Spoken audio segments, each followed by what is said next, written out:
मनसेच्या गुढीपाडवा मेळाव्याची तयारी अंतिम टप्प्यात। पाडवा मेळाव्यात राज ठाकरे कुणावर तोफ डागणार याकडे लक्ष।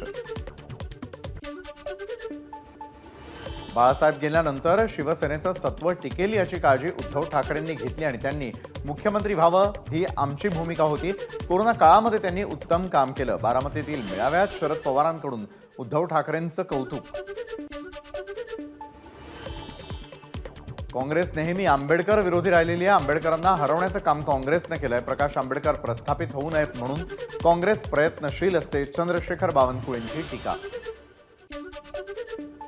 पुण्यामध्ये सुनेत्रा पवार आणि रवींद्र धंगेकरांची भेट। दोघांनी एकमेकांना निवडणुकीच्या दिल्या शुभेच्छा। सुनेत्रा पवार बारामतीमधून तर धंगेकर पुण्यातून निवडणुकीच्या रिंगणात। मुंबईच्या अंधेरी पश्चिमेमध्ये संजय निरुपम यांच्या विरोधात मनसे आक्रमक। मनसेकडून निरुपम यांच्या विरोधात निदर्शनं। निरुपम हे नेहमी मराठी माणसाविरोधात होते आणि त्यामुळे त्यांचा निषेध करतो मनसे कार्यकर्त्यांची भूमिका। मध्य रेल्वेकडून 184 उन्हाळी विशेष गाड्यांची घोषणा। सुटीच्या हंगामामध्ये प्रवाशांची होणारी अतिरिक्त गर्दी लक्षात घेता मध्य रेल्वेचा निर्णय।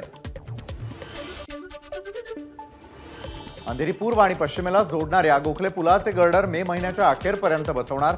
डिसेंबर अखेरपर्यंत प्रकल्प पूर्ण होणार। प्रदूषण करणाऱ्या वाहनांवर मुंबई आरटीओ कडून कारवाईचा बडगा। कारवाईमध्ये 14% वाहनं प्रदूषणकारी असल्याचं समोर। 30,781 वाहनांची आरटीओ कडून तपासणी तर 4,358 वाहनांवर कारवाई। आयपीएलमुळे बेस्टच्या उत्पन्नात वाढ। वानखेडेतील सामन्यासाठी education of sports and all या संस्थेकडून तब्बल बेस्टच्या 500 बसचं बुकिंग। बेस्टला एका बस मागे 12 ते 16 हजारांचं भाडं मिळणार। कल्याणमधील मेधा आघरकर या महिलेनं तयार केली पर्यावरणपूरक गुढी। ही गुढी पंतप्रधान नरेंद्र मोदींच्या दिल्लीतील घरी पाडव्याच्या दिवशी उभारली जाणार। अरविंद केजरीवालांच्या अटकेच्या निषेधार्थ आम आदमी पक्षाच्या कार्यकर्त्यांचा सामूहिक उपवास। नागपुरातील डॉक्टर बाबासाहेब आंबेडकरांच्या प्रतिमेला वंदन करून सामूहिक उपवासाला सुरुवात। लोकसभा निवडणुकीच्या पार्श्वभूमीवर चेन्नईच्या तांबरम रेल्वे स्थानकावर पोलिसांची मोठी कारवाई। 6 बॅगमध्ये जवळपास 4 कोटी रुपये घेऊन जाणाऱ्या तिघांना अटक। यामध्ये एका भाजप कार्यकर्त्याचाही समावेश असल्याची माहिती। एक्सेल सर्व्हिस या अमेरिकन स्थित आयटी कंपनीकडून तब्बल 800 कर्मचाऱ्यांची कपात। यात भारत आणि युनायटेड स्टेट्समधील कर्मचाऱ्यांचा समावेश।